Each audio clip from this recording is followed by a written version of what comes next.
Oh, hello everybody. Hello Joel. Welcome to Jazz is Our Democracy, series of talks in which we explore the connections between the musical tradition of jazz and the development and struggles of democratic societies around the world. My name is John Steinmark. I'm a part of Jazz Montez. We are a cultural collective based in Frankfurt, Germany, which hosts concerts and festivals, operates a record label, and produces all kinds of musical content. Next to me sits Joel Ross, one of the most interesting and inspiring jazz musicians and perhaps foremost vibraphonist of his generation. Born in '95, Joel has released 4 albums on Blue Note Records to date, most recently Nublues, which came out this February. Furthermore, Joel has played with many jazz luminaries such as Herbie Hancock, Wynton Marsalis, Jean Baptiste, and more frequently with Emmanuel Wilkins, Marquis Hill, and McKay McCraven. Joel, thank you so much for taking the time to talk to us just a few hours before you take the stage. Indeed. Thank you for having me. Good vibes. It's a pleasure. So let's get into it. How did you first get in touch with jazz music, and when did you start playing? Before jazz, I'm from Chicago. I have a twin brother, and we both started playing drums when we were 2 or 3 years old. And, we were born and raised in the church in Chicago. So early on, that was our musical experience where we would go and first just watch our godfather play drums in the church. And then eventually they let us start to play around a little bit to the point where we started playing every week. We would go back and forth. And then at some point, my brother, it was obvious he was the better drummer. So he started playing more drums and I started playing more keyboard and organ. And around when we were 10 years old, we joined our elementary school's concert band. And he was playing snare drum, bass drum, timpani, and I was doing more xylophone and orchestra bells.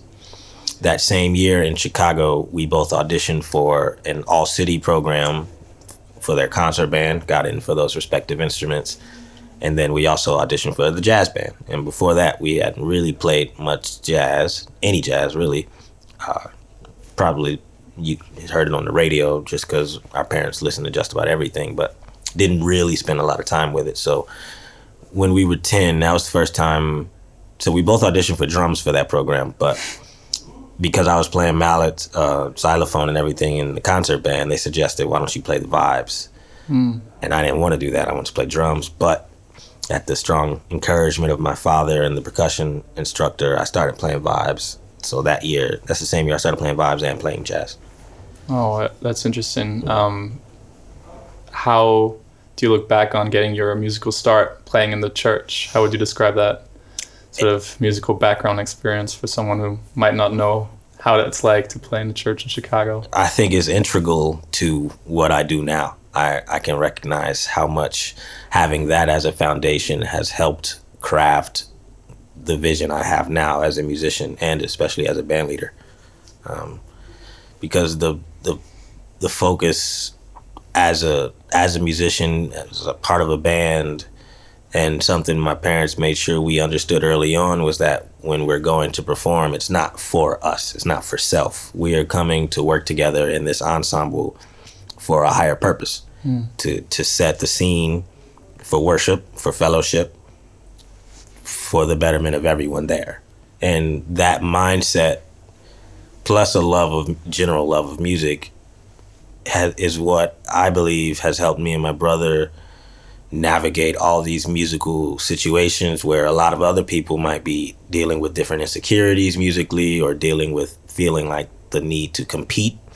And I've never felt that because I've always been secure in the reason I play music being, I've been given a gift that I try to cultivate, but also like I'm just working together with other people to sound good or to present this thing, whatever we're working together to do, to the best of our abilities. And that, I think having that foundation is best what has set the stage for all of this that we're doing now. All right. So starting from when you picked up the vibraphone, or did you immediately settle on the vibraphone, or was this still like a bit back and forth? I was doing it. Yeah. It took me a while to fall in love with it. Okay. But I quickly did realize it was the instrument that I could best express myself on. And so the connection was pretty quick.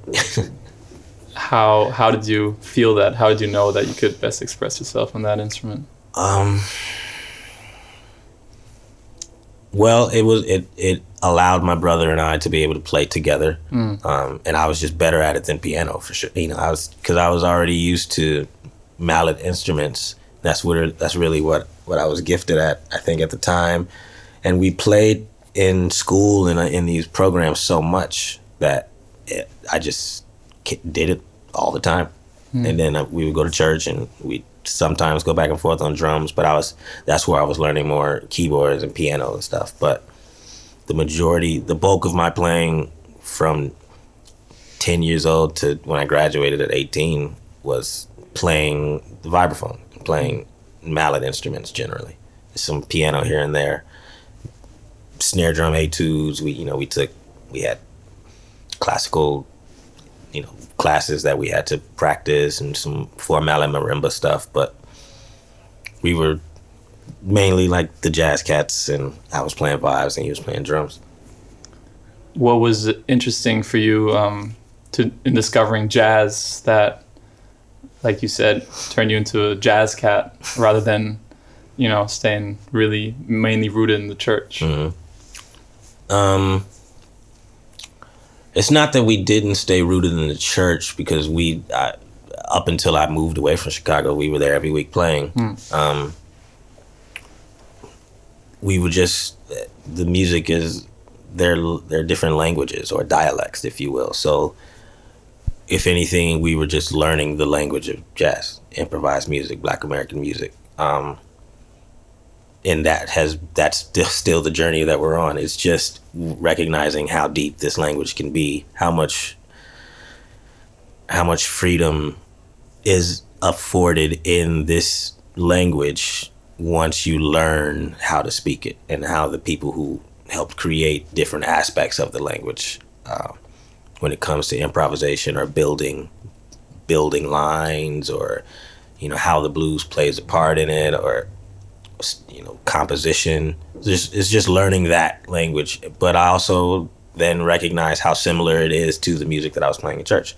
How similar the harmonies can be, or the purpose of melody, the purpose of a vamp, the different supporting vocals. That's something we were already kind of used to being in church, so it wasn't so difficult switching over, playing jazz and playing standards and having to support singers, because it's something that we already had, some experience doing. So a lot of learned lessons between the two art forms that I think helped us in general.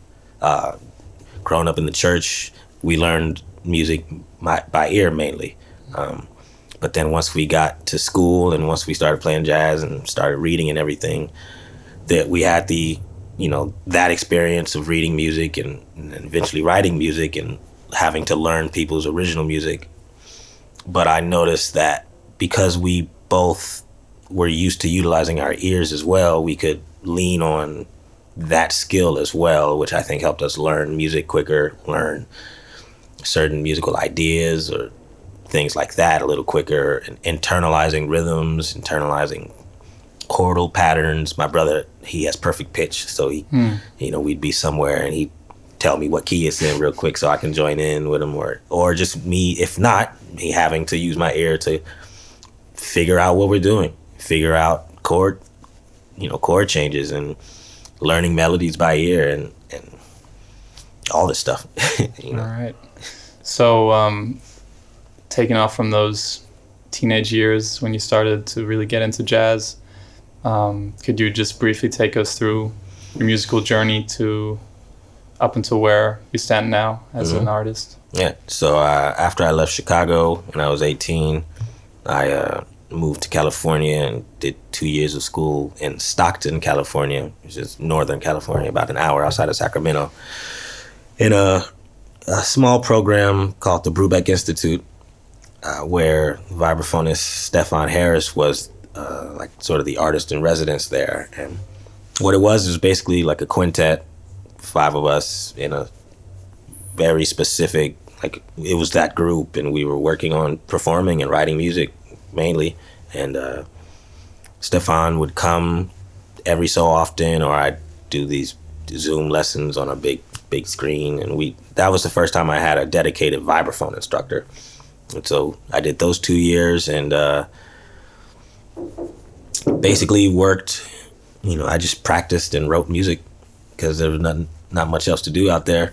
And so in the meantime, even before that, I met Jeremy Corin, the piano player, and Kanoa, like my senior year of high school. So I already knew cats. I met Jeremy Dutton shortly after that, just from the opportunity to travel different places, visiting New York.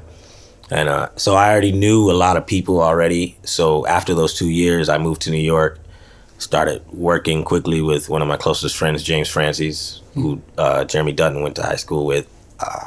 So I transferred to the new school where they were at. And so we were playing, I would hang with them. I took my vibes. Well, Stefan gave me his vibraphone from when he was in college. Nice. And I would take take that to James's apartment, and we would practice and things like that. Then I kind of got to the grind. Just tried to let people know I was there, show up to things. We'd go to sessions, organize sessions. I was fortunate enough for some people to already know me. So musicians like Gerald Clayton, I had met him my senior year of high school, and he told me to let him know when I moved to New York. So I did. And he called me for a duo gig at Mesro, and we played at the Jazz Gallery. So I met Rio Sakairi, basically she runs the Jazz Gallery now, and we formed a connection. So she gave me opportunities to perform there, develop this band, Smalls Jazz Club. Spike gave us the late night spot every other week. So, I was forming this band, and we had the chance to just kind of figure things out, and I would start working with other people, whoever would call me. I joined Marquise Hill's band pretty early on. The previous vibraphonist, Justin Thomas, he had moved to LA, so I think around the same time, so Marquise started calling me, and he was one of the first people to take me to Europe on really touring. I think the first time I went to Europe was with Wynton, though. A close friend of mine, Russell Hall, was part of a band, a bunch of cats out there. Russell Hall, Kyle Poole, who else was there? Matisse Picard, Michaela Lerman, tap dancer, Patrick Bartley. They were going to Marciac with Wynton, because Wynton plays there every year. And once they found out I moved to New York, I was doing a bunch of gigs around New York with them already, so Russell was like, yo, y'all got to take this cat. So that was my first time coming to Europe, and then we went to London for a week, met a bunch of people there. And just, kind of that word of mouth, making myself available, trying to do a good job. And I just continue to do that and hope that people want to call me. Keep them busy. Yeah. So how many years are we talking about? How many years ago did you move to New York? I moved to New York August of 2015. Wow. So not even 10 years. Yeah. Less than 9 years. Yeah. Next Crazy. year will be 10 years, yeah. Wow, yeah. Crazy ride, for sure. Yeah. Along this ride, how have you approached meeting and playing with new musicians? Like people you met with for the first time? The same. I think the goal is no matter who you meet, especially if you have to play. My goal is to serve the music and serve the people I'm playing with, and that's a part of my faith. But I think it's just about, once I do that, if I do everything I can to make everyone else sound good, and if I come in prepared, then we all benefit from that. So my goal is, no matter if I've been playing with these people for years or if it's the first time that we're playing, I'm going to do everything I can to make sure we all sound good, to make sure that you sound good. And that's the mindset I've adopted for all situations, whether it's new or old. Sounds like, a particular kind of attitude that you bring to the meeting. How would you try to describe that, or to someone who who'd like to understand that sort of mindset? In general, it's love. Like at the deepest form of love, the type of unconditional love that is seeking the benefit of another, a selfless love that is not looking for my own benefit, but for the benefit of those I'm relating to and interacting with. So on stage, that's, I like to make sure I know the melodies as best as I can. I like to know the chord changes. I like to know the root movements. I like to know, like, have all the rhythms, like, internalized, so that if we're on the bandstand and maybe the music is getting a little shaky, like, I'll play a part of the melody just to let everybody know where we're at. Or, I don't even think of soloing, like, individual solos anymore. I think, unless you're playing a solo gig, generally, if you're with the rhythm section, all are playing at the same time. So I think of it more like a communication and a conversation where I would like to encourage everyone to be a part of, but more than just being a part of the conversation, everyone to feel encouraged to, if they have something that they want to step out and say, that everyone can do that, not just based on the rules of the roles of the instrument. Like, bass and drums don't have to just stay back there and do their thing. Like, if they want to come out and take a little bit of time to shine too, like, that's okay. And we all should support. And what we do is we try to take those changings of those roles and continue to manipulate them into new ways. Learn the music so well so that once we know the music, then we can try new things every night, so that the gig is never the same thing every day. We're working on a bunch of new music to record the next album and really trying to get it under our fingers and work on moving from one song to the next, different songs, not knowing what we're going to start with, not knowing what the next song is, but just being so connected and supportive of each other that it doesn't matter, that we trust each other. Oh, that's another thing. Like, having to build trust, all of this mindset, this energy builds trust, which then results in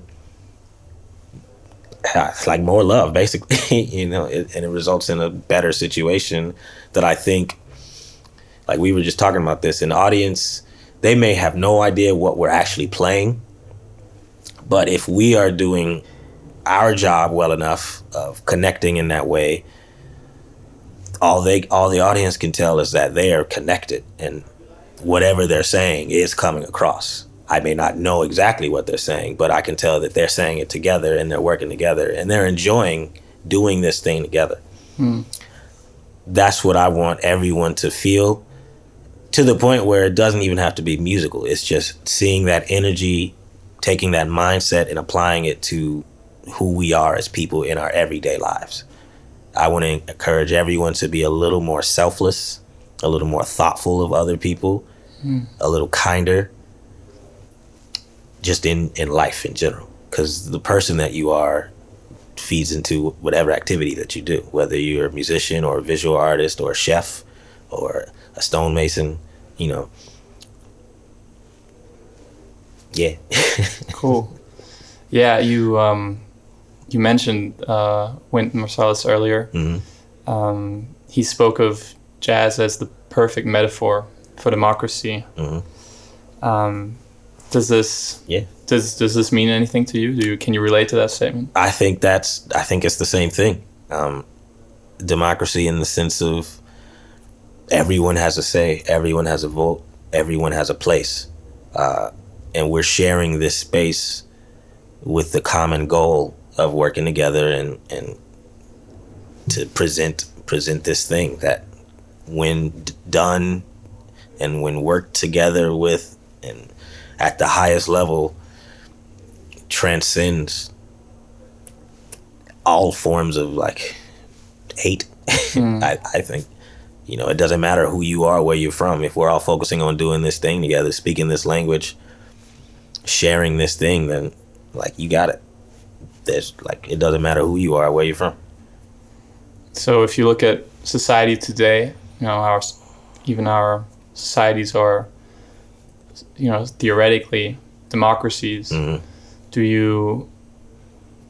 you see that kind of spirit as having any sort of strength or any, how should I say, like, do you see that this spirit is really present among a large population, or are there great challenges right now to that sort of way of interacting and relating to each other? Both. Yeah. I think the nature of the world is that some people are always just going to be a little more selfish, a little more self-centered, a little less thoughtful, which can trickle down to smaller individual moments, but then grow into larger moments, like some of the wars that are happening around the world. It all comes from the smallest thought that it's basically degrading someone's life, thinking that someone's life is less than, when if we would just maybe adopt this other mindset of not placing yourself above another person, but recognizing that we are all worth something, and just taking the time to be a little more selfless, show a little more love, show a little more kindness, be willing to suffer a little bit. Maybe you don't get everything that you want, and that's okay, because maybe someone else might need it more than you. I think that mindset and that spirit would benefit, and I think a lot of people are responding in that way. A little love goes a long way, so I think we could just use more of that. In that respect, what do you see as the greatest political challenges that we face today?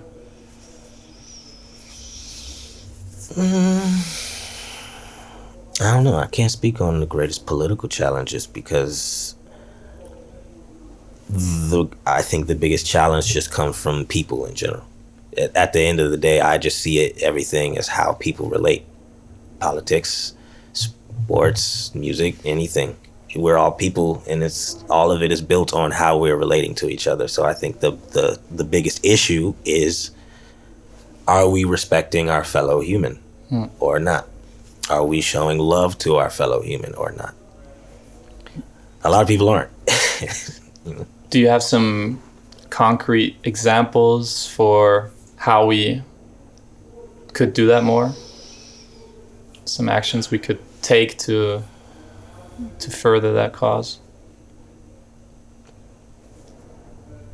Yes. For the person who lives in surplus, who has more, give to the needy. Give to the person who has less. For the person who is displaced from their home, give them a space to live or to be. For the person who is shunned, who is attacked, whether physically or emotionally, or for the person who they decide to be, have compassion, have some grace. It's up to our interpretation on how some of those actions come to life, but it is about action. Love isn't just feeling, it's an action. So how you show love in all of these situations, I think, are the concrete examples. But that's also how it connects to the music, man, because you can improvise. We're living life. You can improvise all these things. How you decide to show love is up to you. It's how we plan the changes. You see what's coming. You see what is maybe necessary. You can either decide to focus on yourself and your life and what you're doing, or you can put yourself, take a back seat and do something for someone else. Whether it's, if you got some change in your pocket, give it to the cat who's sitting outside. Whether if they really need it or not. They may use it to go do something that they don't need to be doing, but that's not for you to decide or judge. It's not your responsibility. Right. Yeah. Do you want to help or not? I think that's the point. That's strong. And you mentioned music. What role do you think can music play with regards to these issues? Music is a healing force, and it connects people. It stirs up feeling.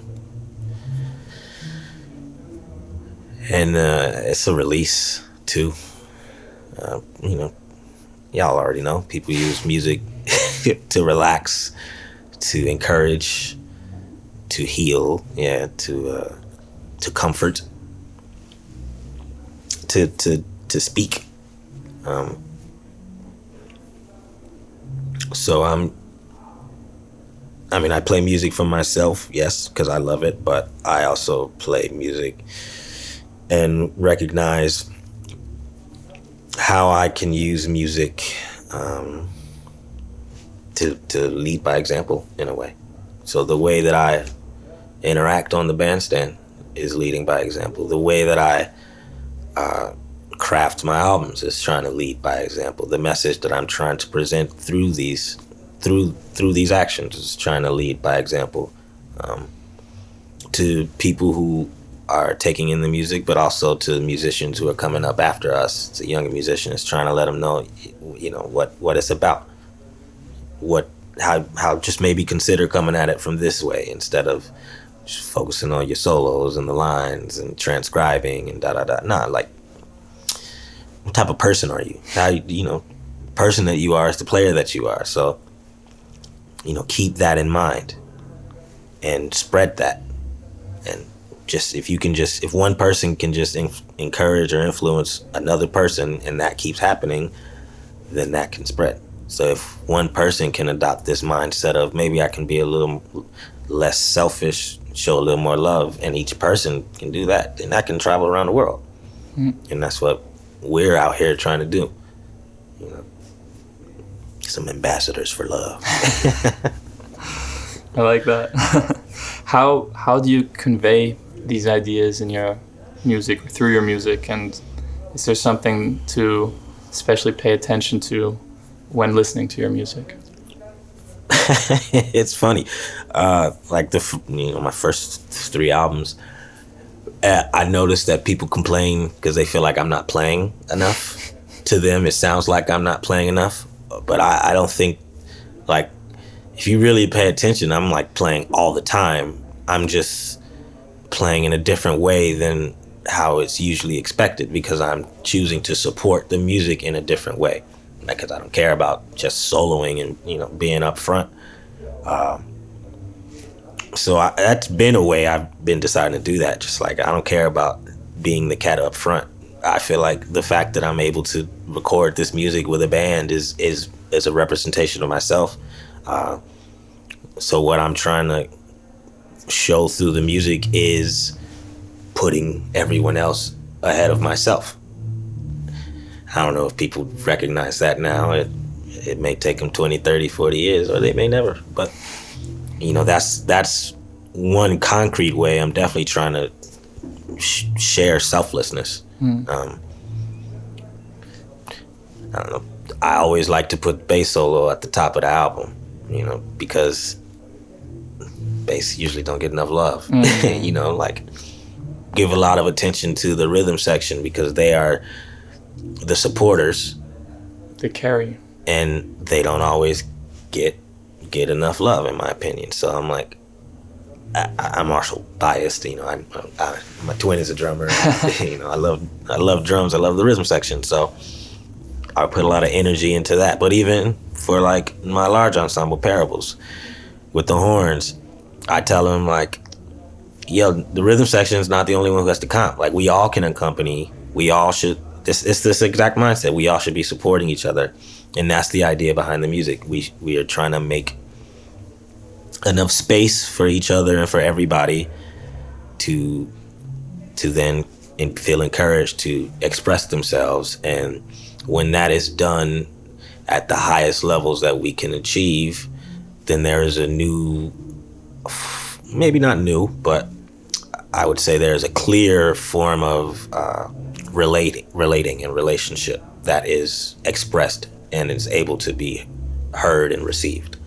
And I'd say that's basically how I'm trying to do that. And then I relate that to my faith because that's where I'm coming from. That's what it's about. So I'm trying to ease that theology into the maybe the album artwork or the titles, just to let people know, you know, I'm coming from Jesus Christ personally, you know, but this is the way to show that this unconditional love, to repair the world, I think, through this way of right relating with each other. Oh, beautiful. In that spirit, in the spirit of giving love and trying to heal the world, are there any particular upcoming projects or collaborations or just initiatives, collectives that you'd like to shout out right now? Nothing specific that comes to mind. You know, we're working on this music. I want to do another Parables album soon. There's always something coming. Right now, we're just taking it a day at a time. All right. Yeah. Anyone else we should check out if we enjoy your music? Everybody in this band: Jeremy Corrin, Kanoa Mendenhall, Jeremy Dutton. Y'all know Emmanuel, who's a big influence for me. Kalia Vandiver, Maria Grand, Marquise Hill, Godwin Louis, Sean Mason, Elena Pender Hughes. Like, the list can go on. All my peers really inspire me. Elena will be here in May. Yeah. I've known her a long time. She's just one of the greatest. Cool. Yeah, really looking forward. So yeah, is there anything else you would like to add to our conversation right now? And just try to love everybody. Find a way to do that. That's all I got. Great. Well, we'll definitely try to follow that. Thanks so much, Joel, and also to everyone who stuck with us until the end of this talk. You can find other episodes on our YouTube channel and on Spotify. Jazz Our Democracy. We're really, very fortunate to be able to talk to you and to learn from you and listen to you. So thank you. The pleasure's mine. I'm here learning as well. Great. Well, all the best and peace. Indeed.